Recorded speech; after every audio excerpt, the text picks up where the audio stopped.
Amado pastor Martim Alves, amantíssimos irmãos, eu vos saúdo com a paz de nosso Senhor e Salvador Jesus Cristo. Querido obreiro, não se esqueça de algo sumamente importante. A Bíblia Sagrada não é um simples ou mero livro.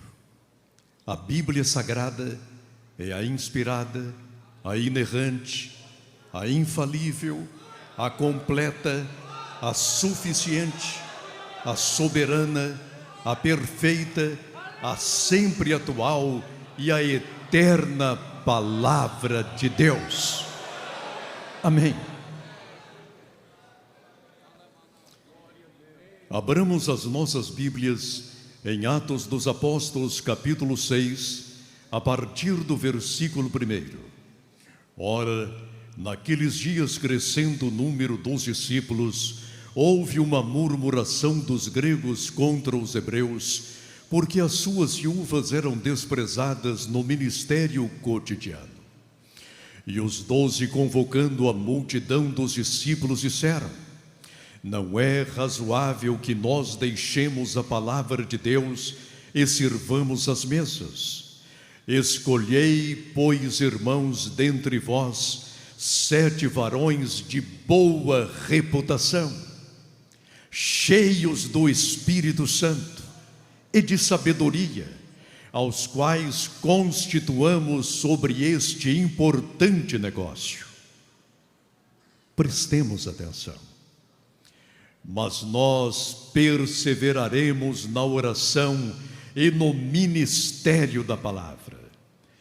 E este parecer contentou a toda a multidão, e elegeram Estevão, homem cheio de fé e do Espírito Santo, e Filipe, e Prócoro, e Nicanor, e Timão, e Pármenas, e Nicolau, prosélito de Antioquia.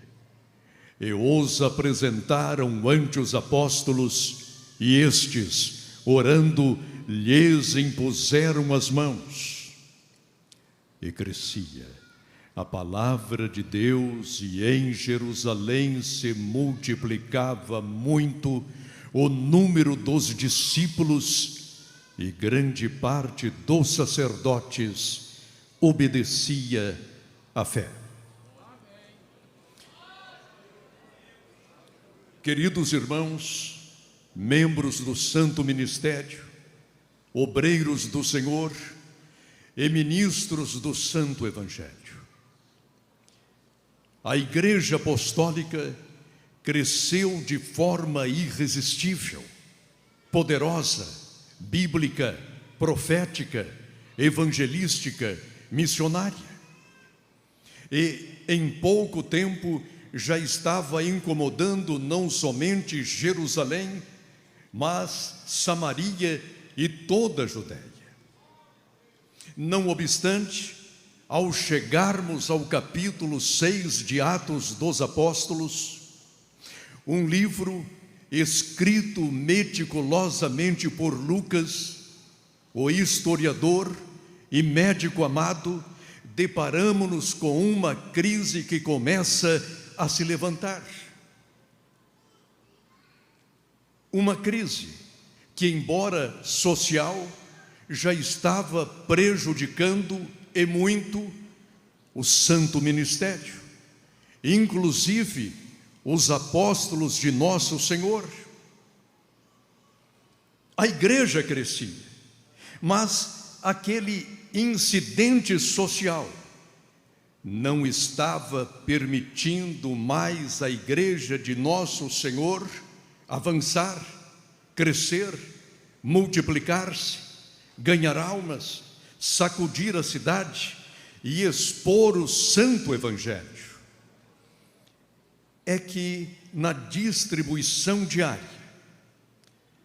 as viúvas gregas não recebiam o mesmo carinho e a mesma atenção dos administradores, até por uma questão social, quem sabe linguística, porque Os irmãos hebreus, não compreendendo-lhes a cultura, a língua, os costumes, deixavam-nas de fora.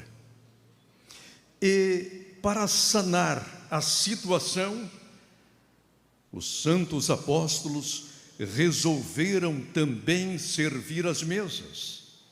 E eles o faziam de forma excelente. De início, parecia algo inusitado. Afinal, quem não gostaria de ser servido por Pedro, ou por André, ou por João, ou por Tomé, ou por Mateus, ou por Tiago? E os santos apóstolos o faziam dando-se incondicionalmente. Mas naquele momento,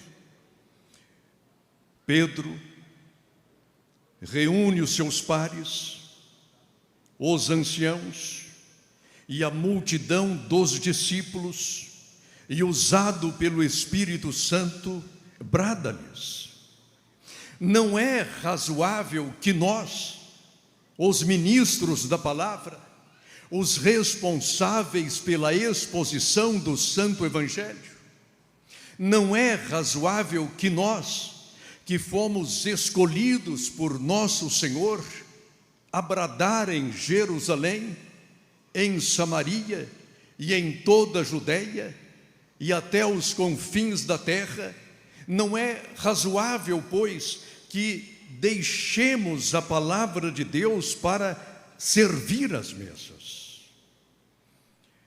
Escolhamos, pois, 7 diáconos, e que estes tenham boa reputação, e que todos saibam-lhes não somente a vida religiosa, e aqui entre nós, mas que tenham também bom testemunho dos de fora, que todos possam testificar-lhes a fé, a moral, o caráter, a ética e a sua cosmovisão verdadeiramente cristã, e que estes também possuam sabedoria para exercer o ministério diaconal, porque o diaconato, é algo sério, é um importante negócio.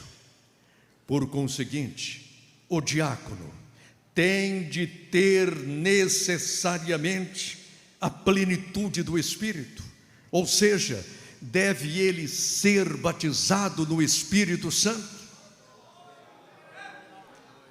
e que a sua experiência pentecostal seja comprovada pelo falar noutras línguas. Por conseguinte, às vezes, nós olhamos o ministério diaconal de soslaio, não lhe damos a verdadeira importância, mas é importante. Não lhe damos o verdadeiro valor, mas diante de Deus tem não somente o seu valor, mas a sua honra, porque Paulo mais tarde diria que aquele que exercer bem o diaconato alcançará não somente boa posição na igreja, mas muita ousadia na fé. E dessa forma foram escolhidos 7 varões, os apóstolos, os anciãos, a multidão dos discípulos, apontam 7 homens, dentre os quais Estevão e Filipe. E a partir daí, com o surgimento na igreja do ministério diaconal, a igreja apostólica novamente avança, cresce, multiplica-se, evangeliza, novamente mostra a sua face verdadeiramente pentecostal. Isso quer dizer, que nas Assembleias de Deus o ministério diaconal é sumamente importante. Sem eles, nós pastores, ministros do Santo Evangelho e responsáveis pela proclamação da palavra, não poderíamos exercer em sua plenitude ambas as coisas das quais fala o apóstolo Pedro. Mas nós, ministros do Evangelho, dedicar-nos-emos à oração e ao ministério da palavra.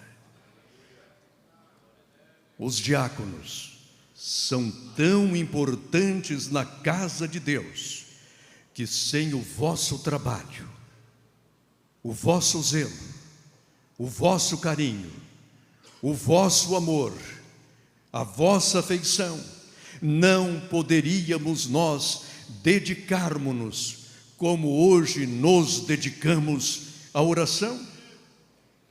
E reparai, queridos irmãos, que quando nos fechamos em nossos aposentos para orar, temos de ter tranquilidade para fazê-lo, porque não raro a nossa agenda de oração é carregada de lágrimas, de cuidados, de reivindicações, de lutas, de entreveros.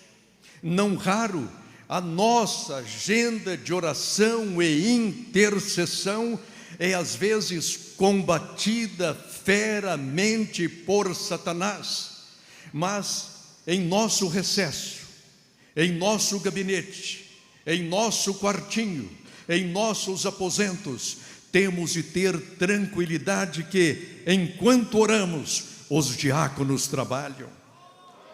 Enquanto intercedemos, os diáconos zelam pela Igreja de Cristo.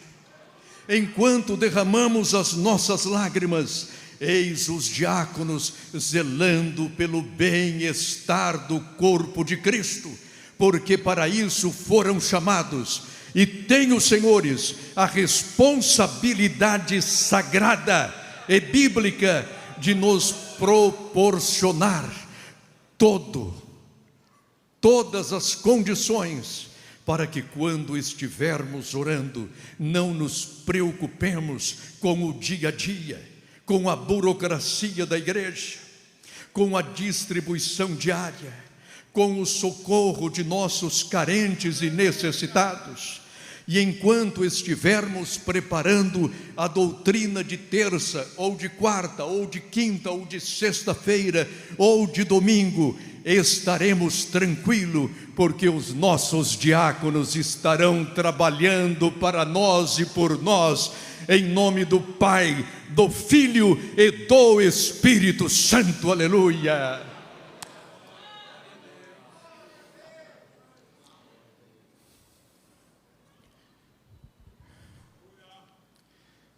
Não nos demoraremos muito nessa palavra, mas entristeço-me quando vejo um diácono dizer: eu sou um simples diácono, apenas um diácono. Estevão não disse isso. Era diácono, mas agora mártir. Era diácono, mas agora apologeta. Era diácono, mas agora corajosamente derramava o seu sangue para testemunhar a sua fé, o seu testemunho e a sua palavra. Era diácono, mas agora olha para o alto e vê o Senhor Jesus Cristo de pé, à destra de Deus Todo-Poderoso, chamando a subir as regiões celestiais. Não era um simples diácono, era agora o porta-voz de nosso Senhor Jesus Cristo, o proto-mártir do cristianismo, alguém chamado para derramar o seu sangue, para testificar de sua fé, de seu trabalho, de seu serviço, de seu diaconato, de sua chamada, de sua plenitude no Espírito Santo. Assim era Estevão. Estevão, no grego, Estéfanos, coroa, significa que o diácono tem um galardão, uma coroa, como Estevão, ao chegar aos céus, foi recebido pelo Senhor. Prestai atenção naquilo que ocorreu nas regiões celestiais. O Senhor Jesus estava sentado à destra do Pai Todo-Poderoso, mas para receber Estevão, levantou-se, pôs-se de pé e disse aos anjos: recebamos Estevão, o diácono, o primeiro mártir, que logo entrará aqui nas regiões celestiais.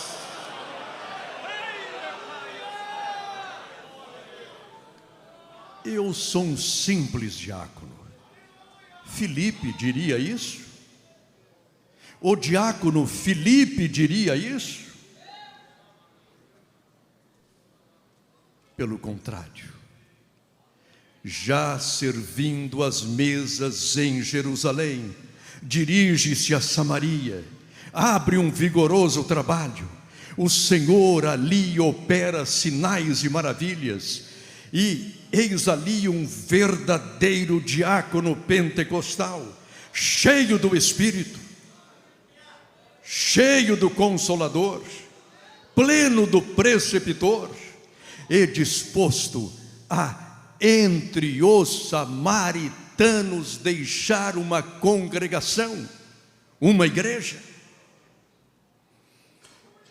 E após aquele todo trabalho, após evocar a presença de Pedro e João entre os samaritanos,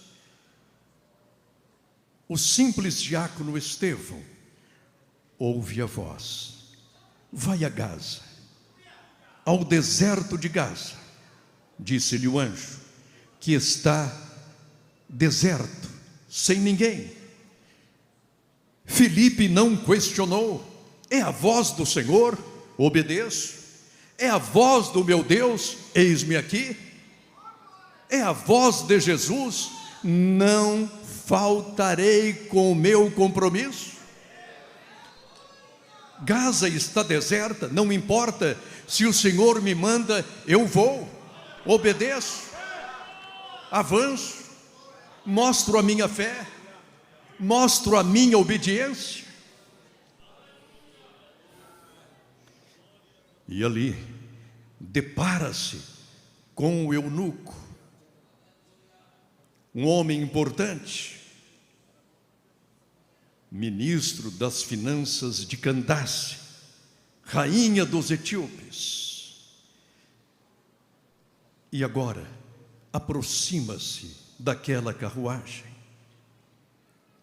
e ouve que aquele homem tão importante, tão poderoso, lia o profeta Isaías em hebraico.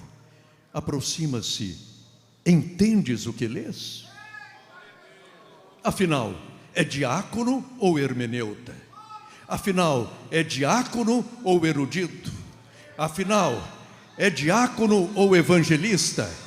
Afinal, é diácono ou uma tocha nas mãos do Senhor nosso Deus?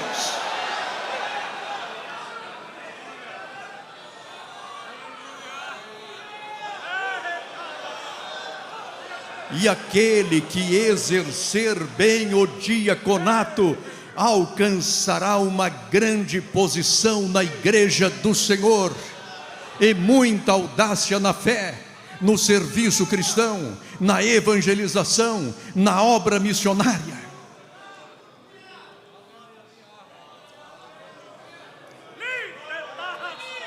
Em algumas Assembleias de Deus, falemos agora, queridos irmãos, falemos agora aos presbíteros. Em algumas Assembleias de Deus, vemos presbíteros dizerem: eu sou um simples presbítero, nem credencial tenho. Será que Simão Pedro diria isso? Em sua epístola diz ele: eu, presbítero como vós, eu, ancião como vós, eu, servo da igreja do Senhor como vós. E alguns ainda dizem: o meu serviço é ungir os enfermos. Mas percebamos, a unção dos enfermos significa iatria, medicina. Você, com o santo azeite, unge e o Senhor cura. Unge e o Senhor restaura. Unge e o Senhor dá saúde. Unge e o Senhor abre a madre. Unge e o Senhor levanta até aquele que morreu.